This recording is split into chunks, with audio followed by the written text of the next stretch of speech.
আসসালামু আলাইকুম। আপনারা দেখতে পাচ্ছেন যে আমার হাতে একটি আইডি কার্ড। তবে কারা একমাত্র যারা এই কোম্পানিতে কাজ করে কিংবা তারাই কিন্তু একমাত্র জানে। এখানে দেখতে পাচ্ছেন যে excellent world agro food and cosmetic limited. তাই আজকে আপনাদের সাথে খুবই গুরুত্বপূর্ণ যে কথা বলতে আসছি যে বর্তমান সময়ে 2024-এ প্রধানমন্ত্রী শেখ হাসিনা তিনি হচ্ছে পদত্যাগ করে বাংলাদেশ থেকে পলাতক হয়েছে। কিন্তু কিছু হচ্ছে আনোয়ার এস রয়েল রানা তিনিও কিন্তু আওয়ামী লীগের সাথে একজন সহকর্মী ছিল। এক্সিলেন্ট ওয়ার্ল্ডের মালিক হলো রয়েল রানা। তিনি আওয়ামী লীগের সাথে সম্পৃক্ত, ছাত্রলীগের সাথে সম্পৃক্ত একজন ব্যক্তি। তো কিংবা সহকর্মী বলতে ভুল ধারণা হবে, তিনি হচ্ছে অন্যতম এক সহকর্মী ছিল। কি ধরনের সহকর্মী? কিংবা হচ্ছে তিনি হচ্ছে মানুষের কাছে তুলে ধরতো, যেমন হচ্ছে কথা বলতো যে এটা হচ্ছে ট্রেড লাইসেন্স কিংবা এটা হচ্ছে সরকারি অনুমোদন কিংবা যে সার্টিফিকেটগুলো যে প্রয়োজন, এই সার্টিফিকেট নিয়ে যে তিনি হচ্ছে ব্যবসা শুরু করলো excellent world agro food and cosmetic limited. এখানে ফুড সার্ভিসিং কিছু পণ্য পাওয়া যায় কিংবা এইসব নানান পণ্যগুলো।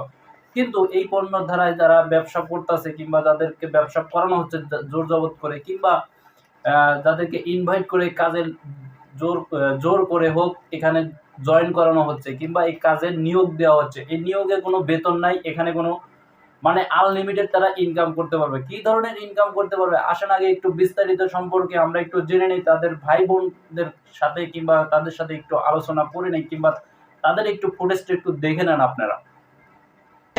মরার জন্য প্রস্তুত। আমার জামা ছিঁড়ে চাই মোবাইলের কর্মীরা মানুষ নিয়ে আমাদের উপরে হামলা করেছে এবং এক্সিলেন্ট ওয়ার্ল্ডের নাম করে বাংলাদেশের মানুষের মাঝ থেকে হাজার হাজার কোটি টাকা চিনি হাতিয়ে নিয়েছে। আমার কাছ থেকে নিচে 2 লক্ষ টাকা দিয়ে চাপা দিয়ে রেখেছে। এখন আমরা ছাত্রছাত্রীরা মিলে দেশটাকে স্বাধীন করেছি। এখন আমাদের তাদের অফিসে গিয়ে দেখা যায় চকচকে মোড়কে থরে থরে সাজানো রয়েছে। নিয়ে আসতে হবে, কাজকর্ম করতে হবে। যখন কেউ না নিয়ে আসতে তারপর নির্যাতন করে তাদের প্রতি। যখন আমি কাজটা বুঝতে পারি তখন আমি কাজটা করার শিকার হই না যে আমি এই কাজ পারবো না। যখন বলি এই বলে যখন আমি বাসায় আসতে চাই শোন আমার টাকা আমাকে ব্যাক দে না। হওয়ার সময় টাকা ভর্তি একটি খাম দেওয়ার চেষ্টা করেন কর্মকর্তারা।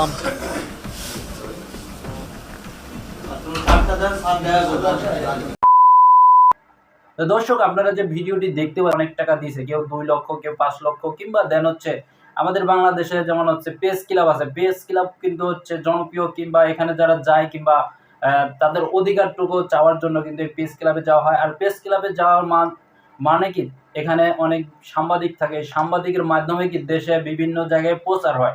এই প্রচার হওয়াতে দেখবেন যে সঠিক একটা তথ্য আসে, যে তাদের হচ্ছে একটা আশ্রয় কিংবা আত্মবিশ্বাসে একটা প্রশ্ন আসে, যে প্রশ্ন দ্বারা তারা একটা শান্তি ভোগ করে। কিন্তু কি ধরনের শান্তি ভোগ করলো কিন্তু এটা কিন্তু জানা প্রয়োজন। কিংবা এক্সিলেন্ট ওয়ার্ল্ডে যারা প্রতারণা হয়েছে কিংবা কত কোটি টাকা প্রতারণা হয়েছে কিংবা সাধারণ মানুষের কাছ থেকে কত লক্ষ টাকা তারা হাতিয়ে নিয়েছে, এটা কিন্তু জানা প্রয়োজন। আসুন আরো একটু জেনে নেই তাদের কাছ থেকে কত টাকা হাতিয়ে নিয়েছে।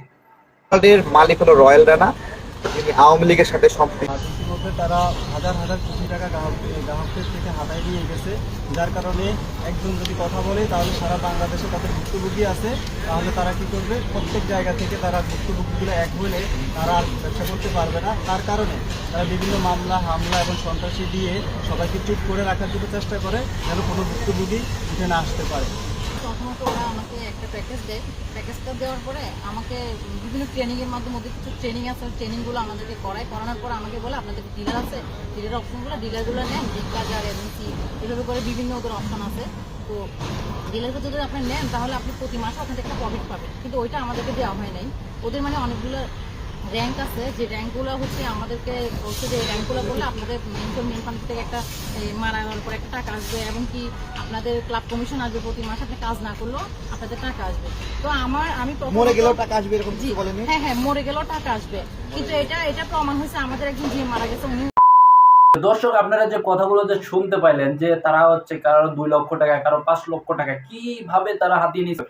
তারা বলতেছে যে তাদের কাছ থেকে পিএমএস এর উদ্দেশ্যে টাকা নিয়েছে কিংবা হচ্ছে তারা বলতেছে যে পিএমএস উদ্দেশ্যে টাকা নিয়েছে কিংবা আপনি এখানে স্বপ্ন পূরণ করতে পারবেন, এখানে আপনি অনেক টাকার মালিক হইতে পারবেন কিংবা আপনার মা বাবার স্বপ্নগুলো এখানে পূরণ করতে পারবেন কিংবা আপনি একটা উমরা হজ পাবেন কিংবা ইন্ডিয়া ট্যুর পাবেন কিংবা সৌদি আরব ট্যুর পাবেন কিংবা হচ্ছে মালয়েশিয়া ট্যুর পাবেন কিংবা কক্সবাজার ট্যুর পাবেন কিংবা সেন্টমার্টিন ট্যুর পাবেন, এরকম ট্যুর অনুযায়ী এখানে নেওয়া হয়েছে। কিন্তু আমরা দেখতে পাই অন্য ধরনের ভিন্ন ধরনের ট্যুর। কি ধরনের ভিন্ন ধরনের ট্যুর এটা কিন্তু জানা প্রয়োজন। আমি যেমন একটা কর্মকর্তা এখানে ছিলাম, কিন্তু আমার সাথে কি প্রতারণা হয়েছে এটা হচ্ছে জানা প্রয়োজন। তারপরে হচ্ছে ভাইদের সাথে কি ধরনের প্রতারণা হয়েছে এটা হচ্ছে আরেকটা জানা প্রয়োজন।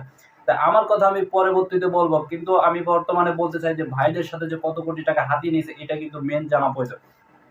আমি দর্শক এই কথা বলতে চাচ্ছি যে তারা হচ্ছে এখানে যারা হচ্ছে কর্মকর্তা কিছু লোক রাখে, মোটিভেটের জন্য কিছু লোক রাখা হয়, যেমন হচ্ছে তাদের বেতনভুক্ত করে কিংবা তাদেরকে যেমন দেশের বাইরে থেকে কিংবা দেশে থেকে তারা হচ্ছে মোটিভেশন করার জন্য ট্রেনিংগুলো করে প্রত্যবর্ত হয়ে দেন হচ্ছে আমাদের মাঝে কিছু জায়গা যেমন হচ্ছে কিছু অফিস ভাড়া নেয় কিংবা বাসা বাড়িতে তারা কিন্তু ওপেনলি কোনো জায়গায় অফিস ভাড়া নেওয়া হয় না, কিংবা এখানে যারা অফিস ভাড়া নিয়ে তারা হচ্ছে 2 থেকে 3 জন কিংবা 5 জন ভালো ভালো কোম্পানি মানে এই অ্যাক্সিডেন্ট ওয়ার্ল্ডের যারা কর্মকর্তা যারা আছেন তারা হচ্ছে বড় বড় যারা ট্রেনাররা তারা হচ্ছে মোটিভেশন করে থাকে কিংবা মোটিভেট করে থাকে মানুষের প্রতি, যে এখানে কাজ করলে কি কি সুযোগ সুবিধা পাবেন কিংবা রাস্তাঘাটে চলতেছেন কিভাবে, যে আপনার কোনো নিজের প্রতি স্বপ্নবাজি নাই কিংবা আপনি যে একজন দেশের প্রতি যে স্বপ্নবাজি নাই, তাদেরকে এরকম ধরনের কথা বলে কিংবা তাদের এটা মোটিভেট করে। যেমন হচ্ছে আমাদের বাংলাদেশের ভিতর হচ্ছে একটা ডেস্টিনিক বলতে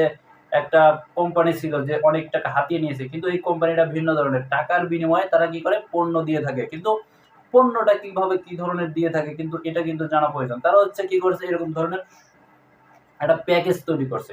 এই প্যাকেজের দাম হচ্ছে 7,500 কিংবা 8,500 কিংবা 10,500 ধরনের এরকম ভাবে প্যাকেজটা তৈরি করা হয়েছে। প্যাকেজটা হচ্ছে যেমন হচ্ছে মেম্বার তৈরি করা, মানে মেম্বারশিপ যেমন হচ্ছে টিম আকারে তৈরি করে তারা হচ্ছে বিজনেসটা দাঁড় করিয়েছে কিংবা এই বিজনেসটা করার চিন্তা ভাবনা তাদেরকে। কিন্তু যে ভাইরা যে এখানে যারা যুক্ত হয়েছেন কিংবা হচ্ছে যে আমার সাথে যে কথাগুলো যে ভাইয়ের সাথে যে নোটিশগুলো আমার সাথে যে দেখতে পারছেন, আমার হচ্ছে এখানে 2 বছরের অভিজ্ঞতা থেকে আমি বলতাছি, এখানে হচ্ছে কিছু 27 জনের আমি একটা কিছুটা লিস্ট করেছিলাম। এই যে দেখতে পাচ্ছেন যে 27 জন আমি লিস্ট করেছিলাম, আপনারা এখানে দেখতে পাচ্ছেন কি আমি এখানে 27 জন লিস্ট করেছিলাম, যে এখানে যাদেরকে আমি এখানে ইনভাইট করে নিয়ে আসছিলাম কিংবা তারা কত টাকা এখানে দিয়েছে তাদেরকে এই ধরনের ইনভাইটেশনের এটা আমার লিস্ট, যে তারা এখন বর্তমানে তারা কাজ করতেছে না কিংবা কাজ বন্ধ আছে 3 বছর যাবত। কিন্তু এই কাজটা বন্ধ থাকার কারণটা কি? কারণ আমি যদি এখানে কাজ করতে পারতাম তাহলে কিন্তু তারা কিন্তু কাজ করতো, কিংবা আমি যদি এখানে মাসে মাসে 50 থেকে 60,000 টাকা ইনকাম করতাম তাহলে তারা একটা কাজ করতো।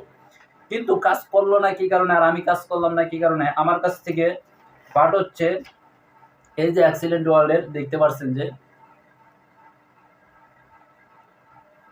দেখতে পাচ্ছেন যে অ্যাক্সিডেন্ট ওয়ার্ল্ডের যে আমার যাবতীয় কিছু তথ্য এখানে আমার কিছু আছে, যেমন হচ্ছে আমার আইডি কার্ডটা হচ্ছে মেন একটা যেখানে হচ্ছে গুরুত্বপূর্ণ একটা আপনাদের কাছে উপস্থাপন করার জন্য, এটা হচ্ছে 1 নম্বরে হচ্ছে দাঁড়াচ্ছে যে আমি একজন এখানে ডিস্ট্রিবিউটর হিসাবে কিংবা হচ্ছে এখানে ছিলাম। আমার সিআইডি নাম্বার হচ্ছে 3,80,819, মানে 3,80,819 মানে আমার সিআইডি নাম্বার এমডি আলামিন মোল্লা। আমি কথা বলতে চাচ্ছি যে আমাদের যে ভাইদের সাথে যে যেরকম ভাবে প্রেস ক্লাবের সামনে যে কথাগুলো বলা হয়েছে কিংবা তাদেরকে অনেক রকম ভাইদের উপর অত্যাচারও করা হয়েছে কিংবা তাদের উপর জুলুমও করা হয়েছে, মারধর করছে, যেমন অ্যাক্সিডেন্টের ওয়ার্ল্ডের কিছু মানুষগুলো তারা হামলা করেছে। এই হামলা করাতে দেখবেন যে তারা একটাই দাবি চাচ্ছে কিংবা তাদের অধিকারটুকু তারা কিন্তু চাইতে গেছে, যে আমাদের কাছ থেকে টাকা নিছে, লক্ষ লক্ষ টাকা হাতিয়ে নিছে, কারো 3 লাখ, কারো 5 লাখ, কারো 10 লক্ষ টাকা নিয়ে নিছে, কিংবা তাদের টাকার বিনিময়ে তারা পিএমএসও দিচ্ছে না কিংবা টাকাটা আটকে রাখছে, টাকাও দিচ্ছে না।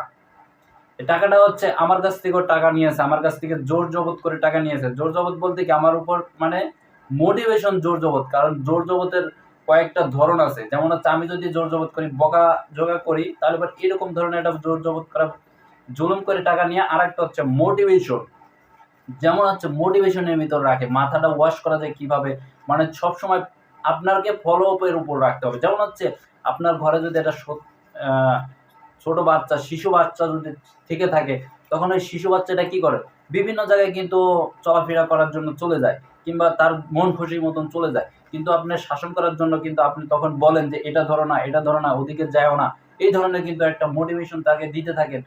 কিংবা এই ধরনের কিন্তু মোটিভেশন যারা এক্সিলেন্ট ওয়ার্ল্ডে যারা কাজ করে তারাও কিন্তু এরকম ভাবে মোটিভেশন দিতে থাকে যে এদিকে যাও না, এদিকে যাও না। দেন হচ্ছে আপনি এরকম পিএমএস নেন, এরকম ভাবে কিছু প্যাকেজ নেন, কিংবা এই ধরনের কিছু মানুষ ধরে নিয়ে আসেন, তাহলে পরে আপনি মাসে মাসে লক্ষ লক্ষ টাকা ইনকাম করতে পারবেন, কিংবা বসে থেকে ইনকাম করতে পারবেন। কিন্তু আসলে কিন্তু এটা ভুল ধারণা। ভুল ধারণা কি ধরনের, যেমন আপনি এখানে প্যাকেজ নিয়ে আসছেন, বিক্রি করতেছেন, কিন্তু আপনাকে এটা যখন সেন্টারগুলো দিয়ে দিবে, বিজনেস সেন্টারগুলো, তারা হচ্ছে এখানে বিক্রি করতে দেবে না। আর আপনার যে টাকাগুলো যে নিয়ে নিয়েছে পিএমএস ভাবে, এরকম ভাবে লোভ দেখে টাকাগুলো হাতিয়ে নিয়েছে, কিন্তু টাকার বিনিময়ে আপনার মালও দিচ্ছে না। কিন্তু আপনি যখন এই মালামাল কিনে নিয়েছেন, দেন হচ্ছে আপনার মালামাল 2-1 মাসের ভিতরে মালামালগুলোর দাম বাড়িয়ে দিয়েছে। তখন আপনি কি করবেন? আপনি তো রাস্তাঘাটে কিংবা এই কোম্পানির অংশগ্রহণের মাধ্যমে আপনি সব টাকা খরচ করে ফেলছেন। যেমন আপনি একটা প্রোগ্রাম করতে যাবেন, ওখানে 200 টাকা খরচ আছে। আবার যখন প্রোগ্রামে যাওয়া আসার এত যাতায়াতের ভাড়া আছে, ওখানে টাকাগুলো খরচ হয়ে গেছে। কিংবা আপনি যে লাঞ্চটুকু করবেন, ওখানে আপনার টাকাগুলো খরচ হয়ে গেছে। কিংবা আপনি একটা ইনভাইট করে একটা লোক নিয়ে গেছেন, ওখানে টাকাগুলো খরচ হয়ে গেছে। এই ধরনের যে টাকাগুলো খরচ হয়ে গেল, আপনার কাছে এখন কিভাবে টাকা থাকে? কিভাবে টাকা থাকে? তার মানে কি, যারা এসও হয়েছে, কিংবা এমও হয়েছে, এজিএম হয়েছে, জিএম হয়েছে, স্টার হয়েছে, এই যে এই ধরনের প্রতারণা মাধ্যমে, কি ধরনের প্রতারণা? যেমন আপনাকে কিভাবে আপনার কাছ থেকে পিএমএস ভাবে লোভ দেখিয়ে আপনাকে বলছে যে পিএমএসটা নেও, নেওয়ার পরে আপনার টাকাটা মানে পিএমএস নিলে আপনি অনেক টাকা রান করতে পারবেন, কিংবা এখান থেকে ইনকাম করতে পারবেন। কিন্তু যখন এই টাকাটা তার হাতে দিয়ে দিয়েছেন, কিংবা এই টাকাটা দেওয়ার পরে কি করতেছে, তারা টাকাটা তাদের হাতে নিয়ে তারা ব্যবসাটা করতেছে, কিন্তু আপনাকে ব্যবসাটা করতে দিতেছে না। এটাই হচ্ছে বর্তমানে আপনার হচ্ছে বাস্তবতা। কিন্তু আমার সাথে যে প্রতারণা হয়েছে, আমার কাছ থেকে 1 লক্ষ টাকা তারা হাতিয়ে নিয়েছে, যেমন হচ্ছে রিয়াজউদ্দিন। আশুলিয়া থেকে রিয়াজউদ্দিন আমাকে আমার বাড়িতে যায় আমার কৌশলভাবে টাকা নিয়ে আসছে, প্রায় 1 লক্ষ টাকা নিয়ে এসে এখন আমার টাকা নিয়ে এসে 2-1 মাসের ভিতরে আমার মালের দাম বাড়িয়ে দিয়েছে। মালের দাম বাড়িয়ে দিয়ে আবার বলতেছে এই মাল তুমি নেও, আবার তুমি লাভ করতে পারো। মানে কত রকমের বাটপারি টাইপের এই লোকগুলা। রিয়াজউদ্দিন আমাকে টাকা দিয়ে আবার মাল নিয়েছে, এখন মালের রেট বাড়িয়ে দিয়েছে। আবার হচ্ছে দেন হচ্ছে কি, কোম্পানির বলতেছে যে কোম্পানির এখান থেকে নাও, কোম্পানি দিবে। কিন্তু আমার এখানে ডিউ বলতেছে যে কোম্পানির কাছে কোনো মালামাল নাই। কোম্পানির কাছে কোনো মালামাল নাই, কিন্তু রিয়াজউদ্দিনকে ধরো। রিয়াজউদ্দিন যেমন হচ্ছে আমার সাথে প্রতারণা করছে, তারই ধারাবাহিকভাবে যেমন হচ্ছে কোম্পানির মালিক ওইরকম ভাবে সাধারণ মানুষের উপর প্রতারণা করতেছে। আশা করি যারা এই কোম্পানিতে যারা কাজ করেন, কিংবা আমাকে গত যে আমি ইউটিউবে যে ভিডিও আপলোড দিয়েছিলাম, অনেক মানুষ অনেক কথা বলছে যে ভাই আপনি তো ধান্দাবাজ, ফালতু, আপনি কোম্পানি নিয়ে বিরোধী কথা বলতেছেন। আমি 2022-এ ভিডিওটা আপলোড দিয়েছিলাম, যেটা হচ্ছে আমার ইউটিউব চ্যানেলে। এখন বর্তমানে ওই ভিডিওটি দাঁড়িয়েছে, বর্তমান সময় হচ্ছে ভিউ প্রায় 3 লক্ষ প্লাস দাঁড়িয়েছে। আমি যেটা দেখতে পাইছি, আমি গত 2 দিনের ভিতর যে ভিডিওটা আমি দেখছি, 3 লক্ষ প্লাস হয়ে গেছে যে মানুষগুলো দেখছে। কারণ এই মানুষগুলো দেখে প্রায় আমার 150 কি 200 জন মানুষ এরকম ভাবে কথা বলছে যে আমি বলে তাদের উপর জুলুম করে কথা বলতেছি। ভাই আমার সাথে যদি প্রতারণা করে, আমার কথাগুলো আমি বলবো না? অবশ্যই বলবো। আর যাদের ভাইদের উপর যে যেরকম ভাবে মারধর করছে এক্সিলেন্টের ওয়ার্ল্ডের কোম্পানির যে আনোয়ার ইজ রয়্যাল রানা, তিনি যে যেরকম ভাবে উত্তেজনা করছে, কিংবা এক্সিলেন্ট কোম্পানির মানুষগুলো দিয়ে যে মার শুরু করছে, এটা কিন্তু আপনার উপরও বিচার করা হবে। আবার দেন হচ্ছে কি